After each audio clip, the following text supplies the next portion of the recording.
दावा किया कि मारिउपोल की लड़ाई में यूक्रेन के 250 से ज्यादा सैनिक ने सरेंडर किया है, जिसका एक वीडियो भी सामने आया।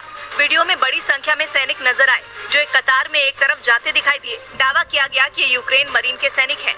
इन सैनिकों में कुछ ने हाथ हवा में उठाए हुए थे तो कुछ ने सिर के पीछे रखे थे। रूस ने दावा किया कि यूक्रेन के इन सैनिकों ने उसकी सेना और चेचन लड़ाकों की दोगुनी ताकत से किए गए वार के सामने घुटने टेक दिए, क्योंकि इन सैनिकों के सरेंडर से ठीक एक दिन पहले मारिउपोल से जो तस्वीरें आई, उसने बता दिया था कि रूसी सेना और चेचन लड़ाकों ने मारिउपोल पर कब्जे के लिए कितना भीषण हमला बोला।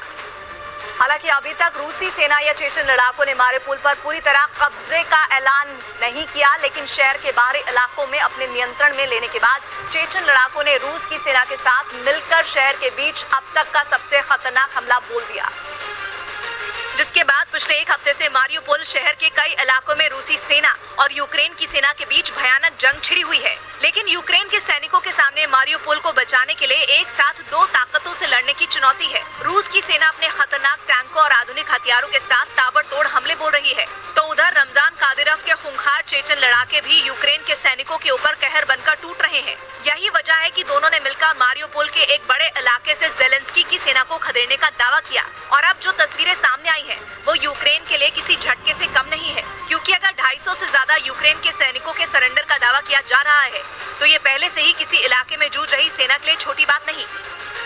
लेकिन यूक्रेन की मीडिया की तरफ से रूस के इस दावे को पूरी तरह से नकार दिया गया। इसके लिए ट्विटर पर एक तस्वीर शेयर की गई जिसमें ये बताने की कोशिश की गई कि वीडियो में दिख रहे सैनिक यूक्रेन मरीन के है ही नहीं, और इसके लिए तस्वीर में यूक्रेन मरीन के एक सैनिक को दिखाया गया जिसने हरे रंग की कैप पहनी हुई है। उसकी वर्दी और वर्दी के नीचे पहनी गई टी शर्ट का भी जिक्र किया गया। दावा किया गया कि सरेंडर करने वाले किसी भी सैनिक ने न तो उस तरह की कैप पहनी है और न ही ऐसी वर्दी पहनी है। यही नहीं, सरेंडर करने वाले कई सैनिकों की वर्दी पर लटकते पाउच, यानी जिनमें वो गोलियां, छोटे हथियार या फिर ग्रेनेड रखते हैं, उसको भी तस्वीर में दिखाया गया।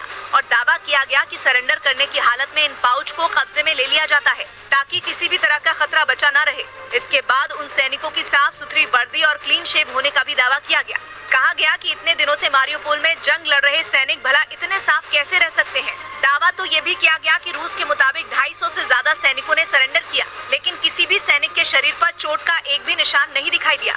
लेकिन अगर रूस के दावे में जरा भी सच्चाई है तो ये यूक्रेन के राष्ट्रपति जेलेंस्की के लिए किसी बड़े झटके से कम नहीं, क्योंकि पुतिन के वफादार रमजान कादिरोव ने कुछ दिनों पहले ही मारिउपोल पर जल्द कब्जा होने का दावा किया था, जिसकी कोशिश में रूस की सेना 24 फरवरी को शुरू हुए युद्ध के कुछ दिन बाद से ही जुटी है।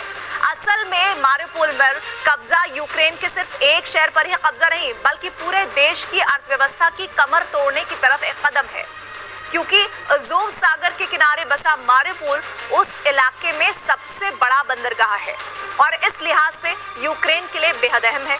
यूक्रेन का स्टील, कोयला और मक्का पश्चिम एशिया और उससे आगे मारिउपोल के रास्ते ही एक्सपोर्ट होता है। मारिउपोल पर रूस की सेना का कब्जा होने के हालात में जंग की मार झेल रही यूक्रेन की बची खुची अर्थव्यवस्था भी ढेर हो जाएगी, क्योंकि काला सागर से लगने वाला यूक्रेन का 80% से ज्यादा किनारा रूस के हाथ में चला जाएगा।